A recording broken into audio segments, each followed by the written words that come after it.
Nakakita ba mo sa Kuan on One? Ang host anak kay si Mele Cantiveros. And it's a really fun interview sa mga Bisaya and ma-feel gini mo nga positive kaayo siya nga pagka-show.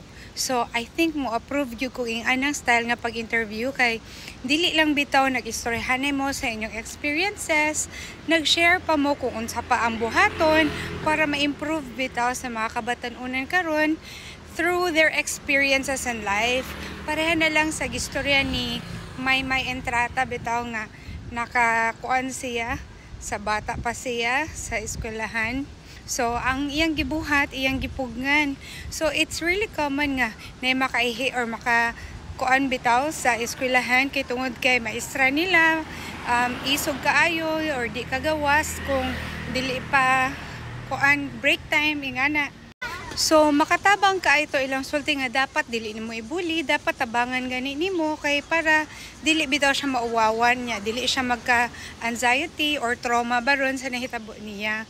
Pero para sa eskwelahan dapat na ay maayong CR bitaw nya, pwede sad maka CR ang bata anytime kay makasakit man na kanang magpugong kag ihi og kuan.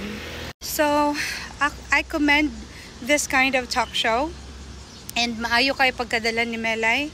Kuan gid kay siya organic kaayo iyang pagka-funny, as in katawanan gid nga daghan kang makatunan nga mga butang para sa kinabuhi. So para sa mga Bisaya, you should watch Kuan on One.